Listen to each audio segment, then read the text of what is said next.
Hey, hey, hey, welcome, welcome, welcome. Welcome back to another episode of Spilling the Tea with Safia, the podcast that spills tea on everyday topics that impact everyday people. I'm your host, Safia, and I am here to serve you piping hot discussions, insightful conversations, and a whole lot of tea on things that matters most. On this podcast, we're all about keeping it real and getting down to the nitty gritty. We explore a wide range of subjects that touch our lives and the world around us. From relationships, mental health, and personal development to social issues, pop culture, travel, and everything in between, we've got you covered. Our goal is to empower, educate, and entertain our listeners. If these kinds of topics interest you, be sure to tune in when we stream live weekly on Facebook and YouTube. And please like, share, and subscribe on YouTube at Spilling the Tea with Safia. So if you're ready for the tea, grab your favorite beverage, settle in, and get ready to sip on some truth. So today we will be talking about the importance of healthy credit and being financially literate. Financial literacy. I have a special guest here with me today. Her name is Tyra, and she is the GOAT when it comes to credit repair and all things financial literacy. Tyra, can you introduce yourself to the listeners? Sure can. Can you hear me okay? Can hear you great. Okay. Hi, everybody. Glad to be here with Saf this evening. So my name is Tyra Jacklene, aka the Credit Lady. I am a financial literacy enricher, and I like to say enricher because I want to enrich people's minds, enrich his body, and enrich your spirit as well, like full indoctrination, not just showing you something. Okay. And I got some backgrounds in some other careers, other financial careers, I could say it like that. Real estate, insurance, and I actually I like to say served, but worked for the IRS for a decade as well. So I've been around the block a few times, and I've been doing this financial literacy thing for 3 years now, and I love it. Okay, that's great. Well, welcome. Thank you so much for coming on the podcast. And I see a couple of viewers and listeners out there. If you can give me a hi and a ho and a hey in the comments and let us know where you're listening and viewing from, and so we can bring you on screen and say hello. All right. So, Jacqueline, so Tyra, what is financial literacy? So this is my spin on financial literacy. It Okay. basically is your relationship with your finances and knowing what to do with your finances, when to do it, and where to put it. Things of that nature. Okay. Because financial literacy, it does encompass a lot of different types of industries. So not just credit. You got investments, you got insurance. It's so many different. It's a lot of nuances with financial literacy. So, but you got to learn because it's definitely a lot to learn of how to put it together to make it work best for yourself and your family and your circumstances. Okay, but why is it so important? Like why? Why is it so important? And when do you think is a good time to start learning about it? Yesterday. No, but, Yesterday? but other than that, I mean, financial literacy needs to start with your children when you're Mhm. small. So my daughter is 6, and I'm teaching her the importance of saving. So, Okay. and this is how I do it. Something simple. Just like she has these little coin pouches. So I tell her whenever she finds money around the house to pick up the coins and put them in her pouch so she can save them.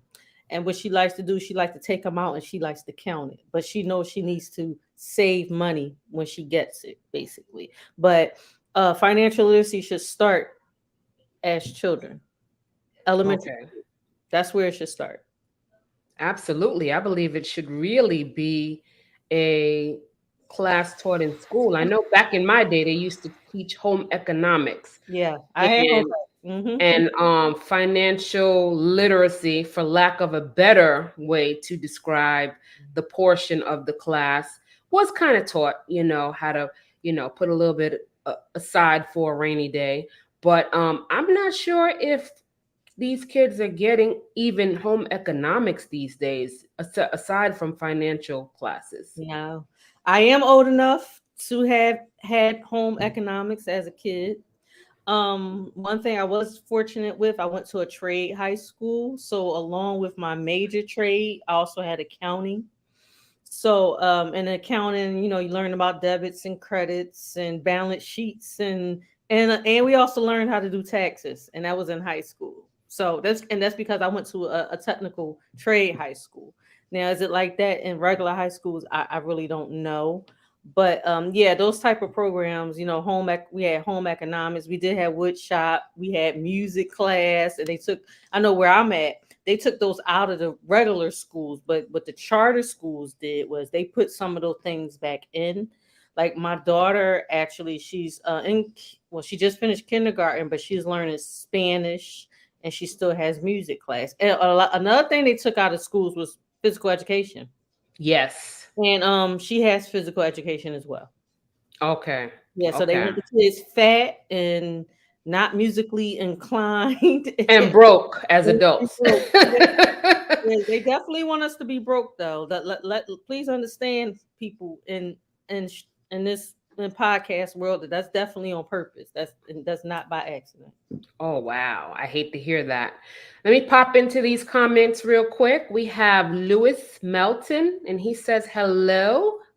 Oh, that's my guy. That's my guy Okay. right That's your there. guy? Hmm. Okay. Oh And yeah. Duchess JC says hello from Dallas. Oh well, I just left Dallas too. Okay. Dallas is always on the map. Louis said he's Yep. Dallas, Yep, he's Texas. from Dallas as well. Yep. I was at a beautiful resort. Why not? Oh yeah, that's my hometown, Philadelphia. That's my Philly. Okay. We have Philly in the house. That's what's hmm up. hmm Louis says NAFR. I think that means nah for real. Oh, okay. LOL. Okay, well, welcome everyone. If you're tuning in for the first time, please make sure you come back and tune in for some future episodes with Spilling the Tea with Safia. Like, share, and subscribe. That's how you're gonna get the podcast. That's the only way I can tell you how to do it right now. There you go. All right. So the importance of maintaining healthy credit. Let's Okay, talk about that. let's talk about it. Well, let's talk about it because it's people. I don't think people understand how important it is. Because your credit determines so much. Your credit determines where you live, the food you eat, the education you get, how much you're gonna pay for car insurance, how much you're gonna pay for your car, how much you're gonna pay for your house. It can determine employments. It can determine what bank accounts you do or do not get. It can Mm. determine um, what type of credit cards you're gonna get. And I also specialize in business credit a lot, and people ask me about it all the time. Yeah, is you can't really have business credit without good personal credit. So because of that, a lot of business owners are funding their businesses out of their own pocket, and worsening their credit. Mm. And it's so many things I can go on and on and on about. We're talking about utilities, your cell phone. Like, say if I want Verizon, but I don't have the credit, now I got to go to, you know, what out in your area? What's a lower tier cell phone company? I know there was a Metro PCS. I don't know if that still exists I or think not. they combined with T-Mobile now, but yeah, you would have to do something like Metro, something like that. Okay. Yeah. Okay. And I can go on for days how much your credit returns, but I don't think people actually realize that. Like your employer or your potential employer can look at your credit. Or you can already be at a job and you want a promotion. They say, "Oh yeah, you up for this promotion," but they take a look at your credit and they say, "Oh no, sorry, we can't." Really? Depending on where you work, depending on where you work, it's certain institutions that they will look at your credit first. Okay, so let's go back. Opening a bank account. I didn't think that you could not be able to open one because you had poor credit at a Yes. certain institution. Yeah, not only so much with poor credit, also if you messed up your relationship with a prior bank. Because the banks have their own reporting system called check system. There's another one called early warning systems as well. That's right before check system.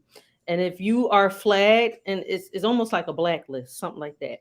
Oh So my you're gosh. flagged, and if you're flagged in that system, you are unbankable, and it's millions of people in this country who are actually unbankable. But the good thing about it is you can get back right with them. You can get back right with any institution.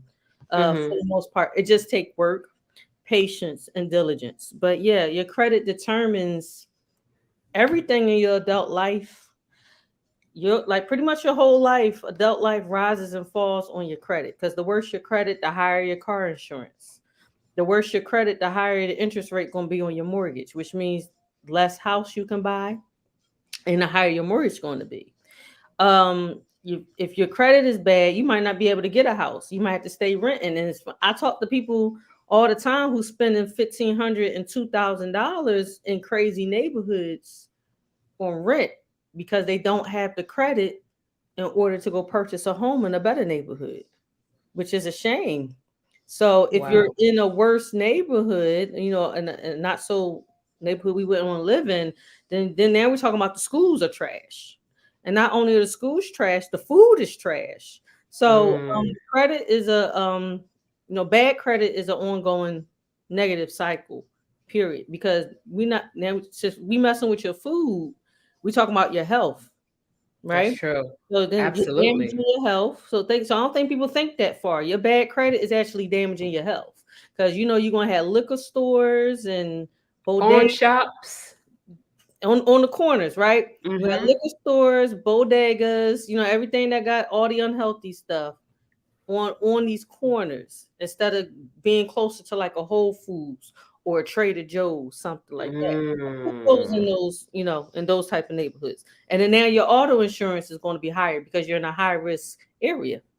So when you have bad credit, you actually pay more for everything. Your life is more expensive with bad credit.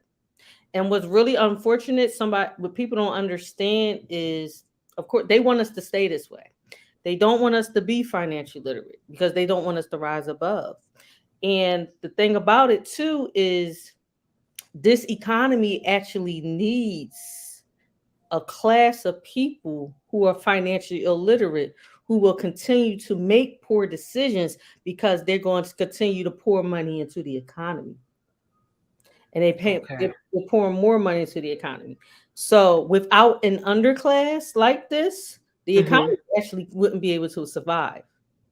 Wow. Yeah. I looked it up the last week. The buying power for black people in America is set to hit, I believe it said 1.8 trillion in 2024. Right? So Mm-hmm. unfortunately, black and brown people has the worst credit scores for the most part, just as a whole in the country. So think about 1.8 trillion dollars not circulating in the parts of the economy that helps boost the economy, where people buy foolish things. Okay. Mm. Okay. This I'm gonna put something purposely on my wall later on tonight after we get off, and I'm gonna tell you what it is. It's what it is. I'm gonna say this, and I do this sometimes on purpose to see what type of reactions I get out of people. But I'm gonna Mm-hmm. say, how many of y'all went to that Beyonce concert? Because she's in my area. How many of y'all went to that Beyonce concert and didn't sign up for me for your credit repair yet? Mm. How much money they pay? I don't know how much money, but I saw all types of astronomical prices for the. Yeah. She was getting a grip for some tickets. That's why I didn't go. I was like, there's no way. Yeah, yeah. Mm-hmm. Yeah, there's no way. I'm not no. There's no way. I will invest in myself before Mm-hmm. I invest in a Beyonce or any kind of ticket that costs $1,000. Yeah. There's no way. I will invest in myself before I invest in a billionaire. Exactly. Like, I don't own Jordans, neither do my daughter, neither does my daughter. For what? Well, first of all, she's 6. They don't keep shoes that long. Okay. She doesn't even have, she's never had a pair of Jordans. I buy her clothes from TJ Maxx and Marshalls because I they got hear that. quality clothes Hmm. for nice prices. I don't even really buy myself. I really don't need to. I used to be a shopaholic. I really don't need to. But um all the billion-dollar names and all that good stuff, and a lot of them, if you read up on their history, you shouldn't want to Yeah. support them anyway. I gotta say I'm guilty of feeding into it, of Yeah. the Oh, we all consumerism. have, right? Yeah, We all yeah. have, but Hmm. now we're smarter, we're older, we're wiser. But my daughter's never had a pair of Jordans. And don't believe, and believe you me, I believe in quality. I believe in taking care. I believe in looking good. Like my nail, look at my nails. I don't play when it comes to my nails. I'm gonna go ahead and go get my nails done, but that's the only luxury, besides when I be traveling and stuff. But that's what I pour my money into. I pour my money into my business. I pour my money into myself in personal development. I pour my money into my health. Like right now, I've been juicing. So when you juice, you're gonna pay a little bit more money for the stuff that you purchase when you're juicing for all the ingredients Absolutely. stuff. So people need to invest in themselves properly. I'm investing in my health. I go to the gym 5 times a week for the most part. So yeah, that's what I'm investing into. I read books. Hmm. And I say all the time, like, I need y'all to read books or Right, listen to audibles or just right. go on YouTube. Like Hmm. like stuff like this, like invest in yourself before you invest in these billionaires that don't invest anything into you.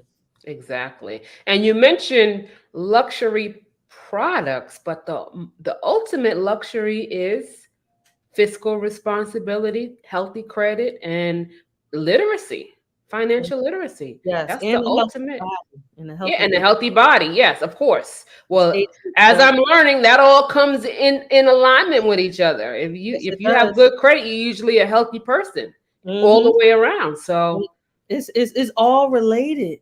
When your finances are in order, your I think I lost you for a second, but I'll keep going. When your finances are in order, your relationships are normally better. There you go. I lost you for a I just second. went backstage for a minute. Oh, okay. So when your finances are in order, normally your relationships are better. You know. So, and when your relationships are better, you're less stressed. If you're less stressed, that means you're more healthy because we know stress can, kill. You know what stress does, right? So Absolutely. it all ties together. And I really like to hone in on that because I don't think people understand. But it all ties together. Yeah, it makes sense. It makes sense. I'm gonna pop back in these comments real quick. Dawn Murray says Philadelphia. Yep, She's that's my girl Dawn. all right. You got all your people in here. I love Yeah, it. man, here's the thing because I keep myself very visible on social media. So I appreciate that people do pay attention. And Yeah, people say to me, I might not say much, but I see you. And that's all I need. I just need you to see me. I love it. I love it. Well, welcome, Dawn, and everybody. Mhm. So now we talked about maintaining good credit, healthy credit, but how do you actually establish it? Like, Okay. So really a lot of things that we do when we're young actually starts our credit. If you went to college and you took out student loans, technically you started your credit back then. okay, Um, Another way people start their credit and don't really realize it is like when you purchase your first cell phone or your first credit card. Maybe I got my first credit card in college, and me too. I did very well with it. And here's the funny thing about it: all I knew, like I was never taught anything about credit. My parents ain't no Jack Diddley, so only thing I knew is just I just needed to pay it. Hmm. And because I did that, I did put a little foundation for myself when I was young. So that's all I knew is that what I was using, just go ahead and pay it off. What I didn't know back then is that I shouldn't have never used a debit card. You should only use your credit cards. But I learned that as I got older. I Hmm. would take swipe, swipe, swipe, swipe, swipe. You're going to swipe. I was like, I don't carry cash. I'm not a cash person, and I hate like even when I have to go to my daughter's school and pay something because I'll forget. I'm like, oh, I gotta go to the ATM and get some cash. But Right. But yeah, I didn't know not to use a debit card. So that is something I learned on my financial journey. But I've always had credit cards. I've had credit cards, last 20 years or so. So yeah. Mhm. But Okay, that's yeah, those are the great. I'm sorry, but those are the best ways to you started with your student loans. That's you start there. But technically, you really don't have any credit yet. But for somebody who doesn't have credit or they do need to build their credit, is a few things they can do. You can start with a secure credit card if you can't get an unsecured card. You can if you pay rent, you can add your rent to your credit report.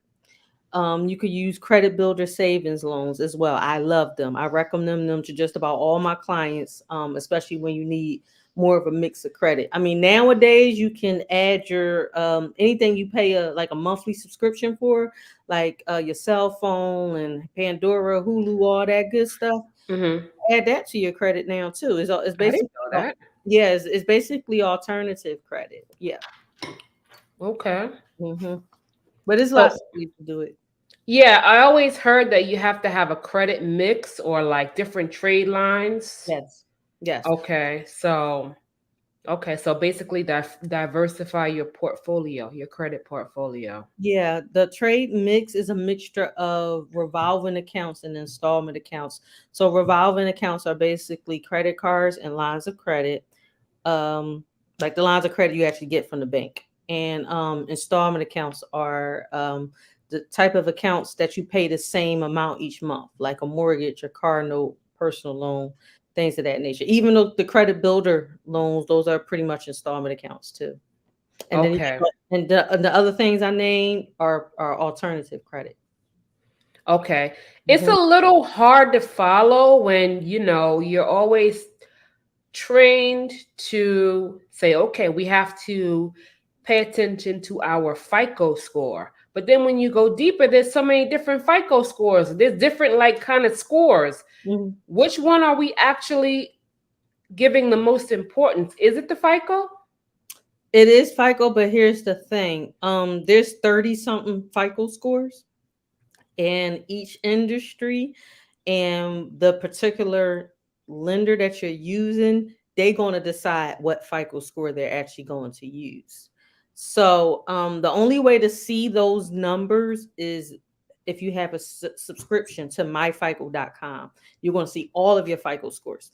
So people go on Wow. like Credit Karma, or they got Credit Wise or Credit Sesame, and they say, "Hold on," they're like, "Oh yeah, yeah, my credit score is 650," and I'm like, "That's Credit Karma, baby. No, it's not. Trust me when I tell you, that's a Mm, Vantage score, not a FICO score."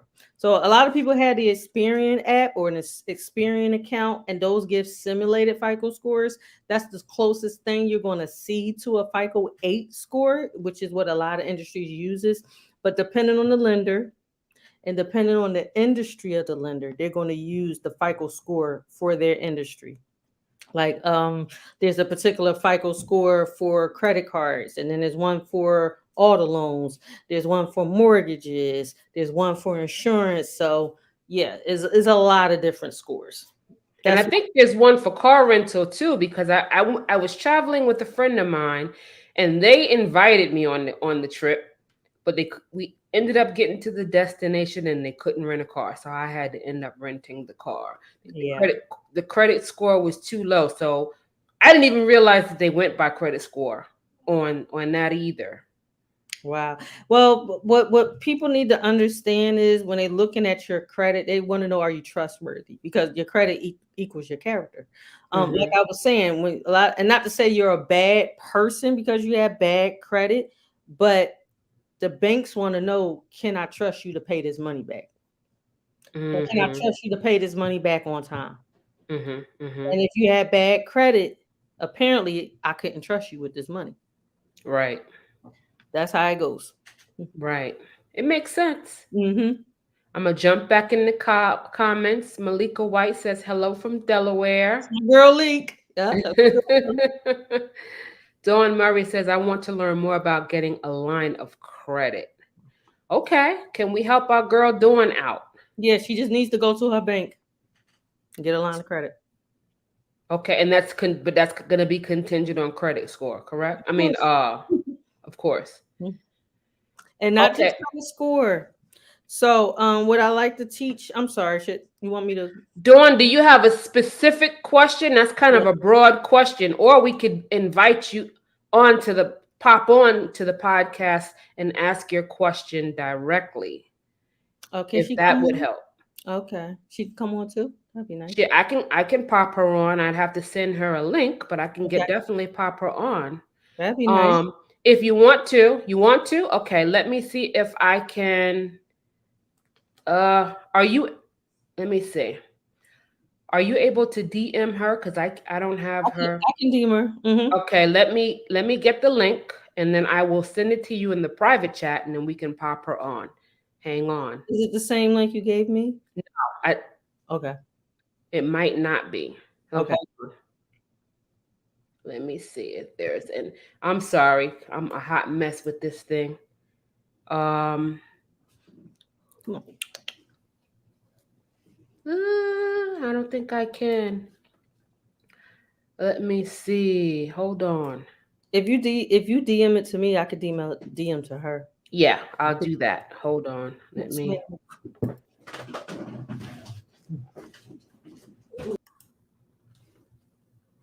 hold on. We're gonna get you.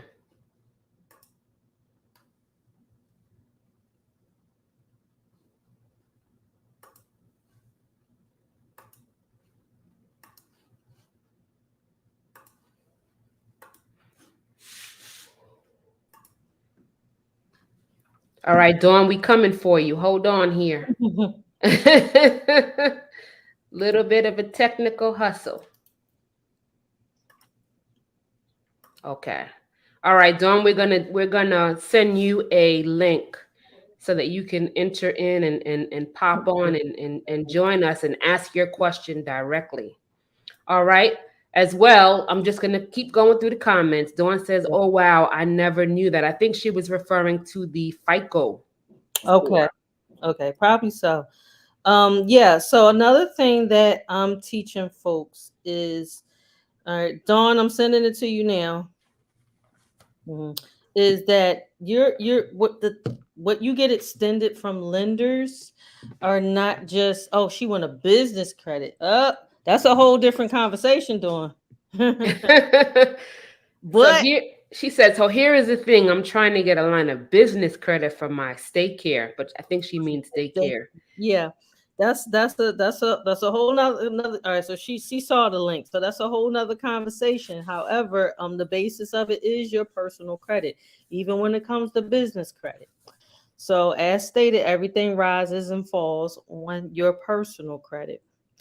But one thing I did wanted to state is I want to make it clear to people that it's not just your credit score that these lenders go by, it's also your credit report. So your credit report and your credit scores, they're technically two separate entities, but they're husband and wife. They go hand in hand. They gotta be worked on at the same time. The credit report gotta be clean and that credit score gotta be right. But the right credit score can sometimes mean being a lower credit score, but a cleaner credit report. So yeah, clean up that credit report, guys. Interesting. It all ties in together. Mm-hmm. All ties in together. Mm-hmm. And clean credit report is not just about having negative items. Like, sure, if you got collections or bankruptcies or anything like that, that's an issue. But what it also means is that you need to have don't have a whole lot of old personal information. Clean up the personal information on your credit report to all your current. No old addresses, no misspelled names and multiple names and all that good stuff. Okay, Saf, she said that she can't she is not letting her log on. Mm. Safia, she said she can't come on, so sorry about I'm gonna that. try again, but keep Okay. talking. Okay, I'll What keep you saying? What you're saying? Yep. yeah. So, so the first step at cleaning up your credit report, no matter if you're going through credit repair or not, everybody should do this because what I need y'all to understand is you need to always be ready all the time, not just get ready when it's time. And what that means is when it comes to credit, And when it comes to banking, period, do what you need to do now. Don't say, I want to buy a house in 6 months. Let me work on my credit. No, you need to work on your credit 5 years ago and keep it good. Don't say, oh, I want to borrow this money now. Let me work on my credit. No, work on your credit before. Oh, I need to clean up my credit report. Do it now. So start cleaning up your credit report now. I don't care if you don't want to buy a house now, but you know you want to buy one. I don't care, Absolutely. yeah, if it's not like 2 or 3 years. Oh, I'm not going to buy a house for another 2 or 3 years, so I ain't worried about it. No, I need you to clean up your credit now. I need you to clean up your credit report now. I was watching something, and I have a lot of I listen to a lot of experts, and like to stay abreast on things. And they say, yeah, you're supposed to actually borrow money when you don't need it. That way, it'll be there Yeah, when you do need it. I've And it heard makes that. perfect sense because, like, even with like business credit, people say, oh, well, I don't need business credit right now. But no, you should build it right now for when you do need it. Because one thing I've learned in being in business, your awareness opens up. So many different things come to you, so many different people come to you. You might run into something next week that you want to get into or invest in, but you need business credit to do it, or you need something, or you need something different, or you need something else to do it. That's why you need to do this now and not just wait until you need it. You're supposed to never wait until you need something to do it. No, Absolutely. I agree. I prepare. I found another link. It looks like the same link, but it says here on the bottom to invite. So I use that link. I sent it to you in the private chat. Maybe that one might work out for her. Yeah, I see it. It's It yeah, and it's the it, same. Is it the looks the exact same, same? but I don't know. I don't know why. Yep, it's the exact same one. Let me ask you, did you try again? Ask her to try again. Yeah, Maybe it was a glitch because she should be able to get in with that. right. It Yep, should bring her right to the backstage green room. right. Yeah. Yeah, no, you definitely should build it when you don't need it and maintain it. I agree. Are there any products or service aids in establishing credit that people could use that you would recommend? I know Chime is widely popular and available. I really don't like charm. You don't like Chime? Yeah, Okay, I what? mean, they do. They because if you're going to use it, I need them to use it the right way. Like, I don't like, since I'm not advocating for debit, to use debit cards and stuff. I Mhm. need to make sure that I'm advocating for credit, because with debit, you don't have any protections. Now, I hear there are debit credit building accounts that use debit, but to me, that's still kind of psyching them out to use a debit card. So I kind of don't like that. But then also, like, you can't. Where you gonna be somewhere you pulling out a chime card? Like, it just kind of look a little crazy. And that is, and if that's where you have to start, because maybe you're unbankable. That was like those dang, I don't even know if they still exist. Those dang Russell Simmons cards from That's back in the days. wow. The Rush cards. I used to be like, what in the world? No way. And I heard they had so many fees, and so many charges with those cards, but is unfortunately is for people who are unbankable. So Yes. they have to get what they get. But if that's where you're going to start, that's fine, but don't stay there. So now there are some employers that offer payroll cards where your paycheck gets loaded onto your some kind of a debit card. Hmm. Now, what's that about? Is it because the person is unbankable or is Yeah, it yeah. People do that kind of stuff when they're unbankable. Yeah, it's because their credit is not good enough to get a checking account. that is unbelievable. You're uncovering a lot of things that I had questions in my head always about that I Hmm. just didn't know Yeah, was real. it's sad, but it's there. Um, and that's why we just and then, like I said, think people don't know that they can't. You can still work your way out of that. Hmm. It just takes Absolutely. some diligence. It takes some patience. It takes time. but you can work your way out of it. Like I mean, you can't build business credit and you got a chime card. This, like, we got you. Like I said, just you gotta, you could put yourself back together, and there's ways to do that. Like you said, like what product and services to aid in establishing credit? Those credit builder savings loans. You ever heard of Self and Credit Strong, Kickoff, all that good stuff? Those things are excellent for building credit. Just Okay. going there, adding the rent, just doing little simple stuff like that. And if you guys start with a secure card, so be it. Right. I've heard of Self, but I didn't hear because they're like widely advertised, but I didn't Mm. hear about the rest. Oh yeah. Okay, that's good. So now you're in a bind. You done built this credit and you done messed it up, for lack of a better word. How do you climb out of it? Okay, but first you talk to me. Take a look on your credit report, see what you got going on, and the first step is cleaning it up, getting the old information off the credit reports. Because what people don't understand too, the negative accounts are actually tied to certain information on your credit report. But if that information don't apply to you no more, like old addresses and phone numbers and all that stuff, your name was spelled wrong over here. If that don't apply to you no more, that actually aids in the credit repair process. And all credit repair is taking the bad stuff off your credit. That's Okay. just that's when we talk about the credit report, taking the bad stuff off. That's all credit repair is. So when you need to restore your credit, now we're talking about feeding back into it. So we're restoring your credit because we're cleaning it up and building up your credit scores. And that's what those other type of accounts I was just talking about. So normally what I recommend when I'm speaking with somebody is pretty much we're gonna add your rent to your credit report. We're Mm-hmm. gonna add two of those credit builders, and we're gonna get two secured cards while we're in the credit repair process. Okay. All right. But the secured credit cards, I always hear that they have astronomical interest rates or something. Well, when you have bad credit, you're gonna pay a higher You're gonna interest. pay for it. Yeah. You want like you pay higher for everything when your credit is bad. Like you say, oh, I don't want to get that card. It's 25%. You don't have a choice. Mm. And that's just what it is.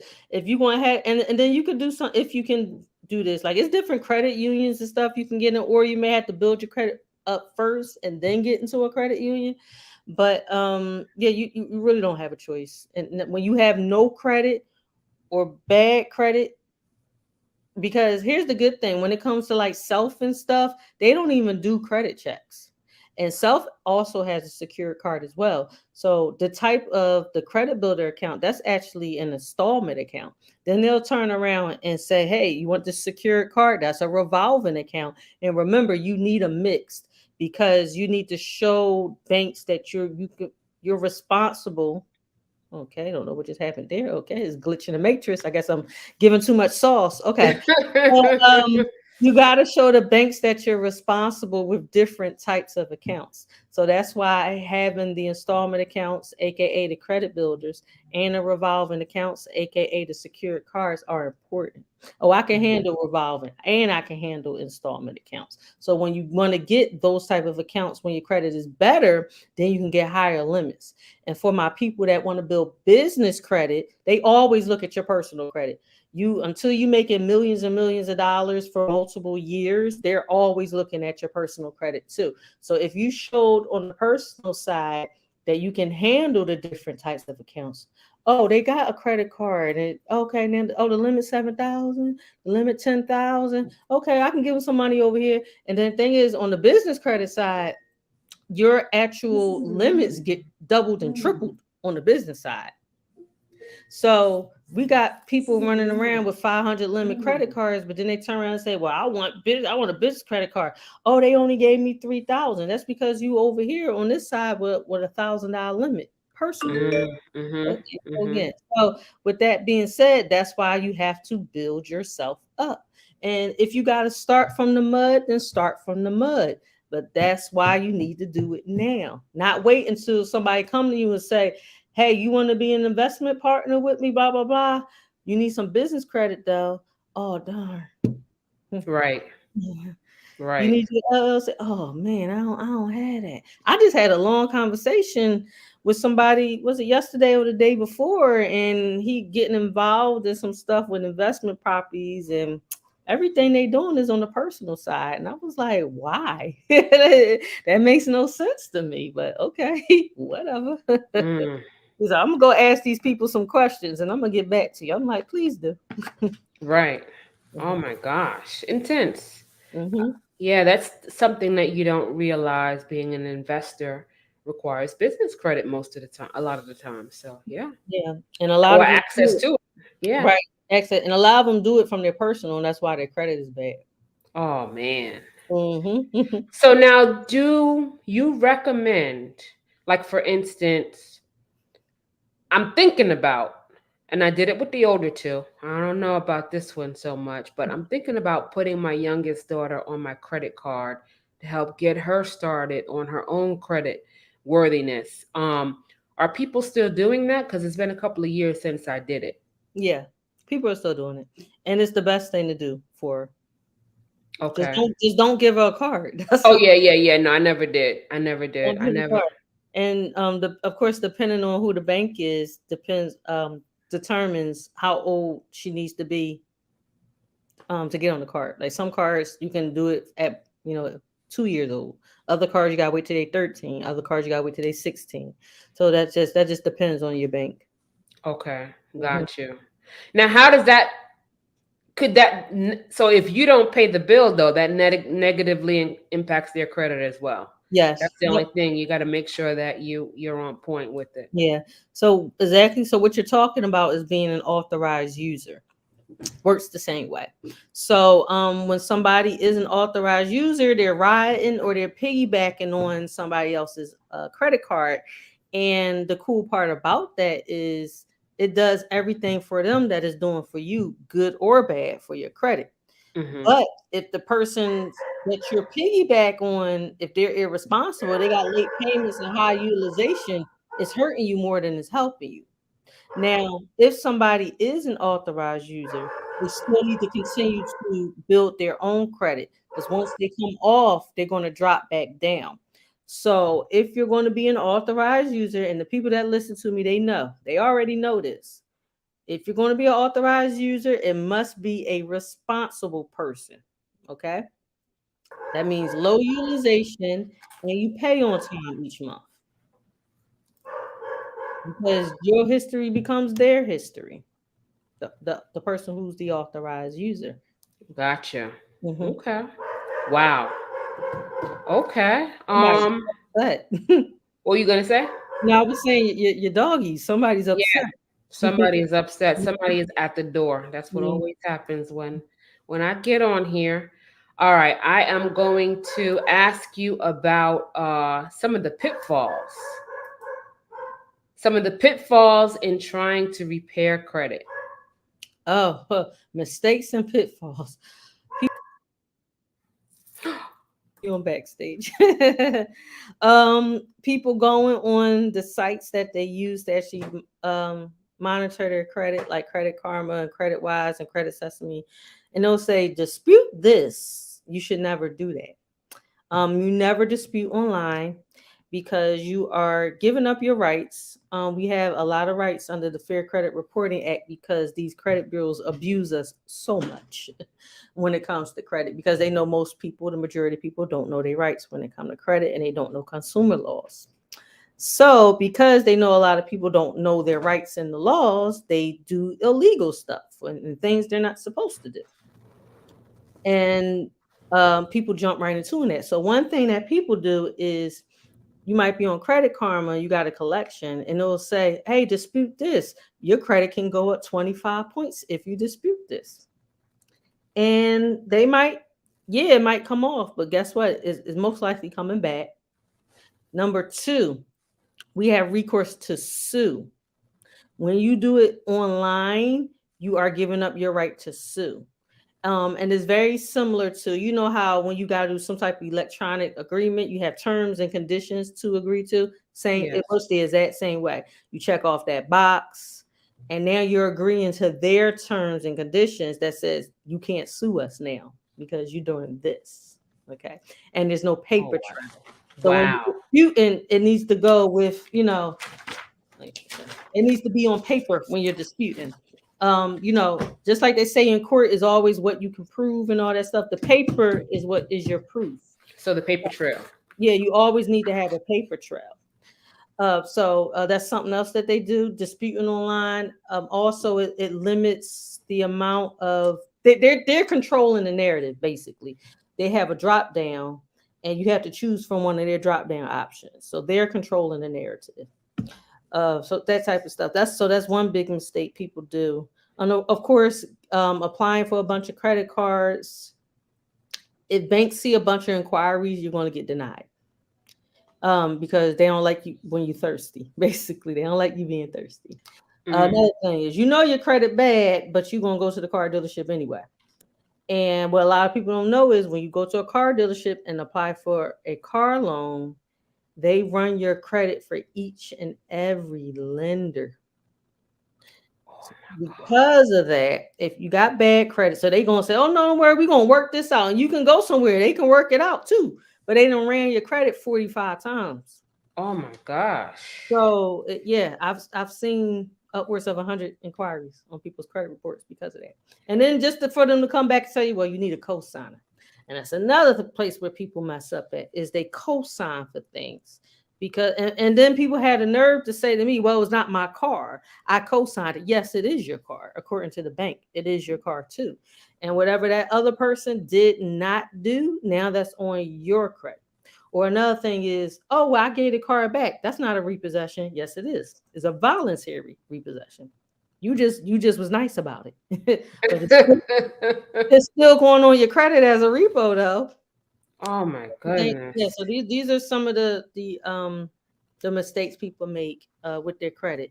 I just spoke about this today and yesterday. Just going ahead and paying stuff on your credit report, like collections and stuff. Like anybody in the credit space will tell you not to be paying those bad boys, but people will say, "Well, you know what? I paid all those things off, and my credit's still bad." Well, let me tell you why. There's codes associated with the different type of accounts on your credit report, and even when you pay them, the coding is still there. So that's why it might be 6 months or a year, and you're like, "Oh, my credit's still not better," because the negative coding is still there. So when you're in the credit repair process, when that account comes off, so does the negative coding as well. So just paying it all. And then another mistake people need make, because there can be instances where no matter how much you use the actual excuse me, legal dispute process, something might not come off.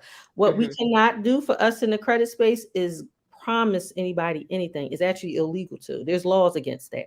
We can't promise Mm. anything. But can we use the laws to your advantage? Yes. And they know that most people don't know the laws. But if you do come to the point where you say, okay, well, I'm going to pay it, number one, don't pay the full amount. You're going to settle. This is what I'm telling y'all out there to do. You're going to settle it for a way lesser amount. That's number one. Number two, you tell them, I want a pay for delete letter. Pay for delete letter. Yes. And once you get this pay for delete, even if the account didn't come off yet, you send it to the credit bureaus so they can take it off the credit report. But do not pay a negative account without a pay for delete. Okay. And you have to get that in writing. Do not trust anything they say while they talking to you, because they can easily say, "Oh, well, we don't have that phone call anymore." No, Wow. you want a pay for delete. So how much, how can I ask this? How likely could you go from a 400 credit score to an 800 credit score over time? Like, is it doable? It's doable for anybody. What makes it doable? There's a formula to like 800 credit score. There really is, but as far as the time period it takes to get there is different for everybody. Because your credit is as unique to you as your fingerprint. So let's say you and I both got 700 credit scores and we both fighting to get to that 800. You might get there in 12 months. It might take me 18 months. And we doing the exact same thing. Mm-hmm. That's your credit and that's my credit. But if you're all messed up with your credit, you can rebuild it Yes, to it's an not 800. impossible and you're not a lost cause. And unfortunately, so many people were raised to give up and be soft about it. And they just were like, oh, I just give up. Like, that's what they want us to do. Yeah. Like I said before, they don't want us to be financially literate. They want us to give up and they want us to stay in that bad credit cycle. Stop Hmm. letting them do it. Wow. Okay. So, credit repair versus bankruptcy. How do you know which one is more feasible for your situation? All right, so I'm not authorized to tell anybody to file for bankruptcy. Absolutely. So I can't give that kind of advice, but what I do know for some of my colleagues who have filed bankruptcy, I have multiple colleagues who filed bankruptcy just over less than $10,000. Like, why? But they got bad advice. So there are people out here who's getting bad advice from lawyers just so you can pay the lawyer, which is sad. Mm. You know, an attorney is supposed to be an advocate. In Spanish is abogado, which means advocate. Like you're supposed to be working on my behalf, not just to get a paycheck. But even if you file bankruptcy, you can still come back from it. You just can't do nothing until it gets removed, or you're gonna wait the 2 years to do anything. And that's another reason why I tell people this is why your credit report is so important. So let's say I had an 800 in credit, 800 something credit score, something happens, I file bankruptcy. But after I'm done paying, I come out of that bankruptcy, now I'm down to a 700. Now 700 credit score is still pretty darn good, right? I Mm-hmm. got fresh bankruptcy. But my friend over here got a 650 and a clean credit report. We both go for a car loan. We both go for a mortgage. Who they giving the mortgage and the car loan to? The 650. Yep. That's how important your credit report is as well. It's not even all about the score. Is that a lot of times the credit report is even more important. So basically, you're fixing your credit score, but you're not fixing your credit report with any of this It's because, the other way around. oh, okay. You're cleaning up the credit report and you're increasing the credit score. But Okay, I have somebody that's jumping on. Hold on. I think that's Dawn. Let me let her get herself together. I guess it works. it works. Oh, she said going on my laptop now. Miss Murray, how you doing? Dawn, your mic is muted. Unmute it. Hello, I said I don't care what it took. I tied this head up. I said I'm getting on here today. Hello, hello, hello. Welcome. Welcome to We got Spilling the Tea. notified. How y'all doing this evening? How y'all doing? We We're doing doing good. We waiting for you to show up. I kept saying I don't care how I do it. I'm getting on here. See, when you put your trust in God and you just keep saying, I don't care by any means necessary, I'm gonna get on there. And I that's what I hear was that. doing. I hear that. So elaborate on your question. I hear an echo. Somebody don't have something plugged in or earphones or something. I hear an echo. I don't know because I don't have no earphones on. Me neither. Okay. I don't have All right. anything Well, on. maybe it was transient. So Dawn, just elaborate on your question. Okay, I think Tyra, I had talked to you a while back because I was off and on with it, off and on, off and on.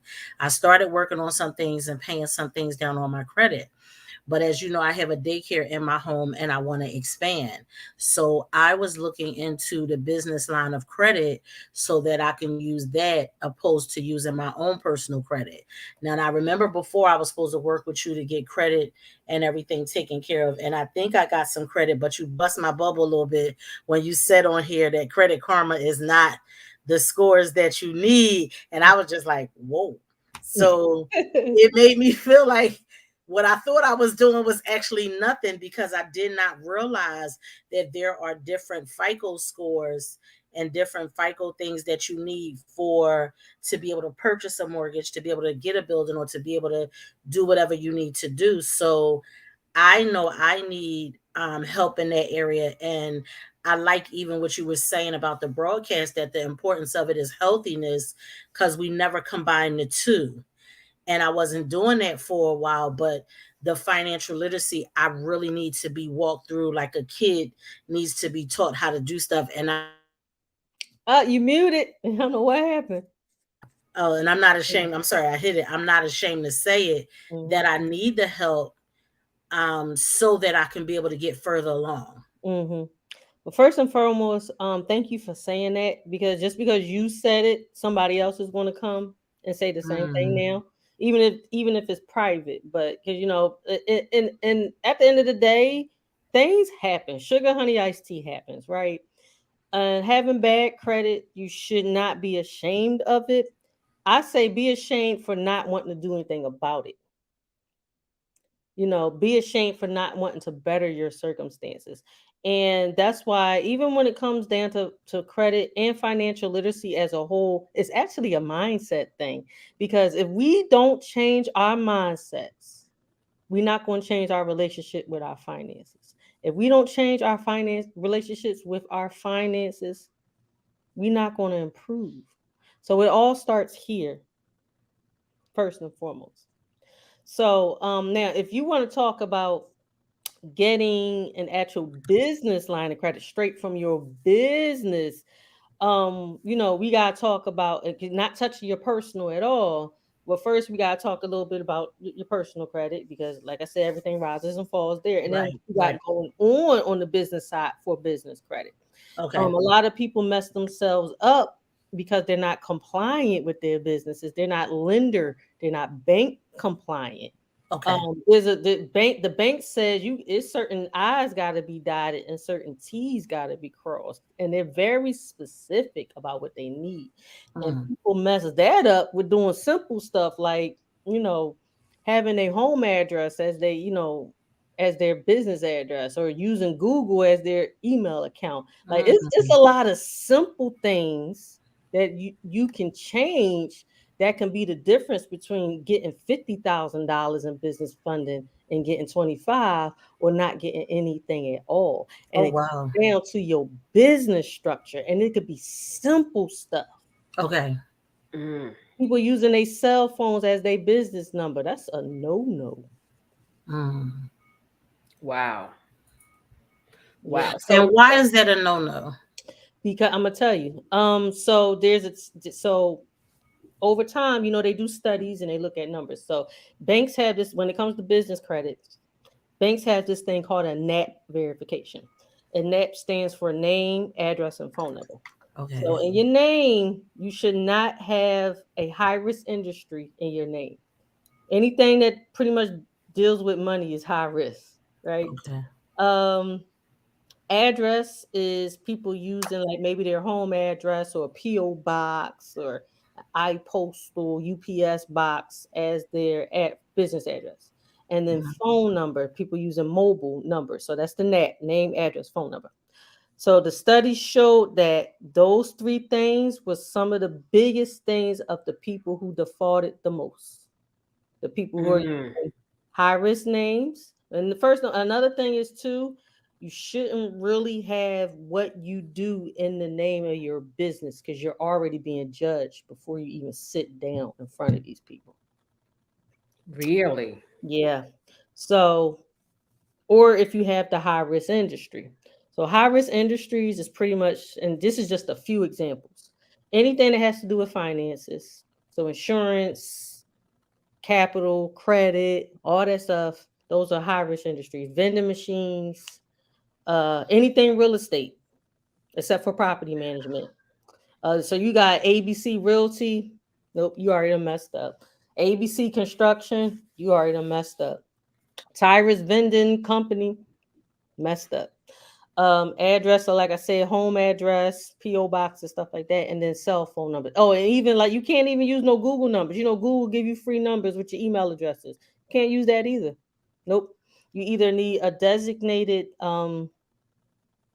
business phone number, or you can use something called a VoIP, which is a voice over internet protocol, for to have the phone numbers for your business. Like, because you got it. It's so many things when it comes to business structure. Like, you got to be listed on 411, Yelp, and You gotta be Googleable. Your business have to be Googleable and Absolutely, I know that. findable. They have to be, Hmm. in order for you to be fundable, you gotta be findable. And people get denied because of these things. Oh, your number not even on 411. We Oh can't wow, I even look never you, knew that. we can't even look you up. Who are So you? so now does it have to be a landline? What if No. it could be like a Verizon business line? Okay. No. No? No. I'm gonna tell you how they get you. Now, all right. So I got two of my cell phones here, right?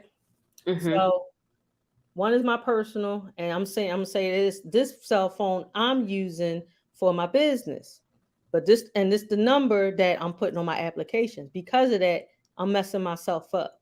So what you would have to do now, I'm not saying don't get a business cell phone. In some instances, you'll need that. Like you got employees and stuff, you're gonna need a business account that way. But what you should do if that's not your thing, if you don't have all those employees and all that stuff, just on your regular cell phone, you get some type of app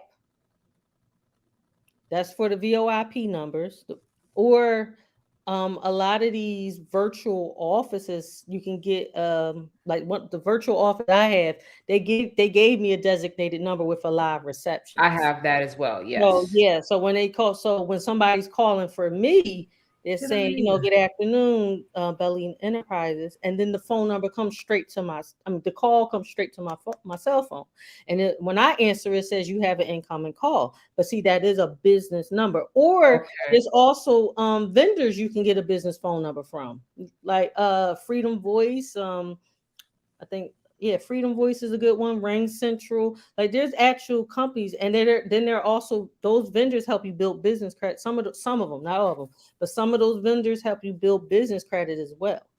So it Okay. all ties together. You Oh, just okay. gotta know how to. You gotta have the right person to tell you how to put the pieces together Yeah. properly.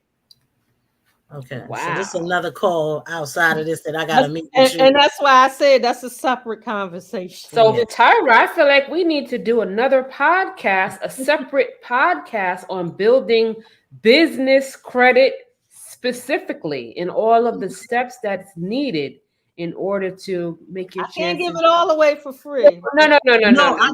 Not, definitely think that you know and what I'm I so mean. sorry. You know what I mean. It's basic. And then, of course, we'll I'll do a little point bit them more than into basic. your direction Hmm. Yeah, I'll to do set more it than up. basic because basic stuff well, I can say they can Google it, but they might do it the wrong way still. But I always do more than basic.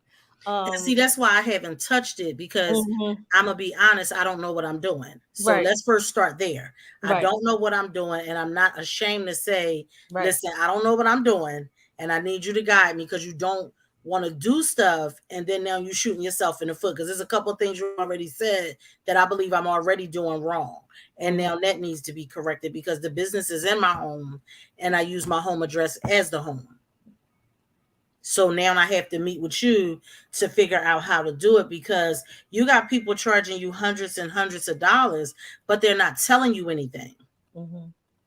So, Tyra, what exactly does your business offer? Are you a credit coach, a financial coach, or do you just what exactly do you offer in your business I to am a wealth folks? educator, so I am a financial enricher. But the personal and the business are separate.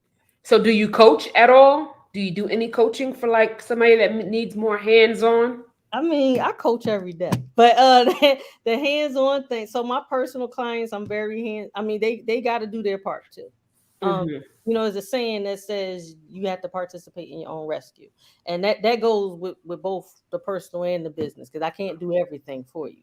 Right. That's that type of mentality is kind of the reason why people are where they are. They want everybody to do everything for them. They want people to give them stuff like, and then what are you learning? Right. Right. I represent financial literacy. Literacy, and it encompasses learning, and you learn by doing. So it's there's certain things we got to get better at. You want to have better credit. That means you need to stop overspending. You got to save. You have to budget. probably got to pay some debt down too. And we all guilty. We all have had high credit cards and stuff before. I'm not gonna front like I haven't. Like, come on, I've been there too. I said I used to love to shop. So, hey, I've been there. But people, and I meet people even like they don't even have collections and all that stuff, but their credit card utilization is at 95%, and that's Hmm. dropping your credit every 30 days. Or You how got to about keep it under 30, right? no? You want to keep it under 10. Oh, Wow, we was always taught under 30. I was 30. always. So 30 is okay. Hmm. When we talk about optimizing your credit profile, what do banks like to see? See, when I'm teaching something or I'm showing somebody the ropes, I'm telling you what the big boys want. Don't get me wrong, they'll give you some money under 30, but they remember your credit is how responsible you are. They say, "Oh, you keep your credit cards under 10. Oh, you real responsible." Okay, so instead of 20, let's give her 40,000. Okay. Mm. Wow. That's part of optimizing your credit report. Mhm. Well, Oh, I wow. definitely learned a lot of stuff here today. This was Yeah, me too. phenomenal. Yeah, yeah, that's pretty much the rule of thumb. You want to keep it under 10. Yep. They don't even like to see, banks don't like to see more than three inquiries on your credit report depending on the bank, every 3 to 6 months. And then you'll have people that's out here just applying for stuff and applying for stuff. And I'm like, stop it. You're shooting yourself in the foot. Wow. Mhm. Okay. Well, Dawn, did Tyra answer your question? Yes, she did. Yes, she did. And Well, some. Yes. All right. Thank Good. you. No I get on her problem. nerves anyway. Well, thank you for popping into Thank the y'all. podcast, and I hope that you will continue to tune in when we go Yes. live.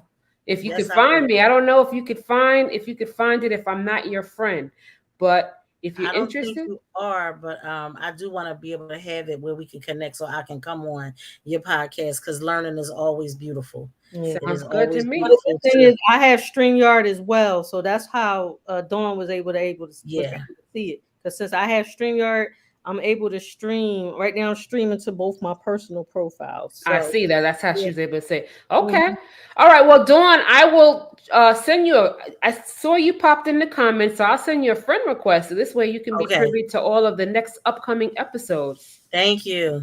All right. Thank you so much for Thank you. Good joining night. us. Good night. Good night. Good night. You could turn the light on. Very nice. Very nice. Very nice. So, Tyra, do you have any closing remarks or final thoughts? And tell the people how they can get in touch with you in case they can't see it or don't know. Okay. Well, closing remarks, man. Just the things that I preach every day. Um, just like Miss Dawn said, man, don't be ashamed of what you got going on. Just make up your mind that you're going to do something about it. And I need people to stop saying to me, I don't have time. If it's important to you, you need to make time. If you're telling me you don't have time to get your credit in order, is not important enough to you. And what you need to understand, especially if you're a business person, man, you don't have no credit, you don't have any leverage. You Hmm. can't call no shots with bad credit. But when I walk in a car dealership, you think they ask me for pay stubs? No. Mm-mm. I But if know your that's credit right. jack, they say, okay, well, they talking about W-2s and all this stuff. Like, I don't have it. I don't have it. Like, and I want the same thing for everybody out there. Like, you don't have any leverage when your credit is bad. Absolutely. And then people think, oh well, I'm gonna just pay cash for everything. Well, if you got hundreds of thousands and millions, go ahead with your bad self. But I've known people that they got the money, but they don't have the credit, and then the bank's still looking at them like this. If Yeah, I you was always told you don't have to have good credit if you have a lot of money, but what's a lot of money? Yeah, exactly. How relative is that? Right. Especially what's going on now, inflation, everything costs more. Like that's a very relative question. What's a lot of money? Because truly speaking, they say if you making less than 1 million, you broke. So I'm broke. I'm Okay? broke too. I'm For broke. real. And not just that, they say about what 90% of people in this country are insolvent. And insolvent just means your liabilities outweigh your assets. So Wow. yeah, like I only got one house. Your first house is actually a liability. Then when you got you got second, third property because they're income producing, then yeah, they're assets. But if you own your home, you only got that one home. Technically, that's a liability. Even though you can turn that liability and pull cash and do things with it, you can do stuff with your home. But Right.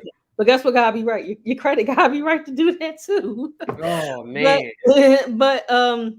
but yeah, most people are actually insolvent. So in closing, I just want to say, if you do have bad credit, do something about it. Stop saying I don't have time, because what you're saying is that's not important to me. They say you make time for what's important. Like, you found time. Okay, you like, well, I ain't got time for a relationship, but you in a relationship. Okay, you found time for that. Oh, I ain't got no money, I'm broke, but you found money for those Beyonce tickets or them Hmm. Jordans or those big screen TVs, whatever. But you found time. You did what you needed to do to get what you want. But now you need to do what you need to do to get what you need, because you need to have good credit. Absolutely. I 100% agree. You summed that up nicely. Credit is indeed king.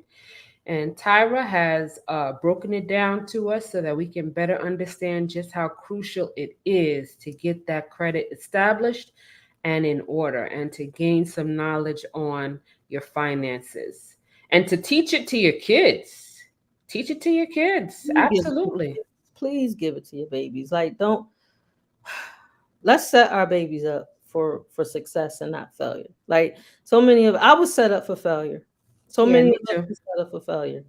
Like, don't repeat those cycles. Don't repeat those vicious generational poverty cycles. Like, our children not going to know any better. They don't know no better right now. They shouldn't be having making decisions at the age of 8 that they was going to be the one to break the curses like me. 8 years old. I was saying Right. I'm not going to do that. Wow. And so, like, just certain circumstances in my life, I'm like, I'm not doing that because this is hurting our family.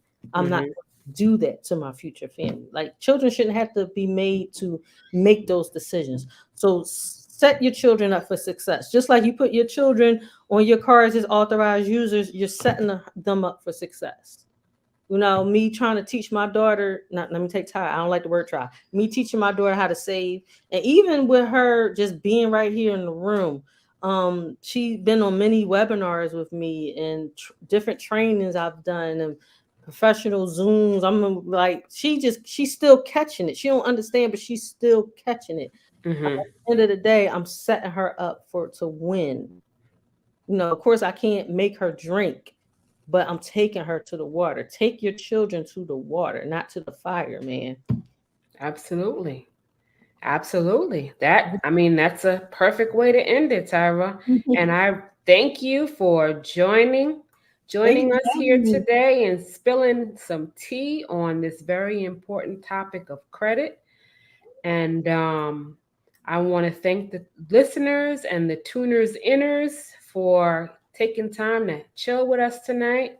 And I want to invite you to our next episode. I'm taking a little break next week from the podcast. I will be traveling to Costa Rica, Ooh, and you lucky. will see and hear all about it because I will be interviewing, hopefully, some expats, American expats living in Costa Rica, and I will put some videos up about that. But our next actual podcast will be on Sunday, July 23rd at 6 p.m.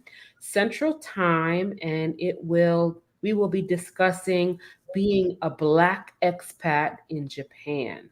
I Ooh, have a special guest that's going to spill some tea on that experience. All right, so y'all stay tuned. Come back and visit us again, and stay blessed in the meantime. stay All blessed. right, Safia is out. Good night, everyone. Woo.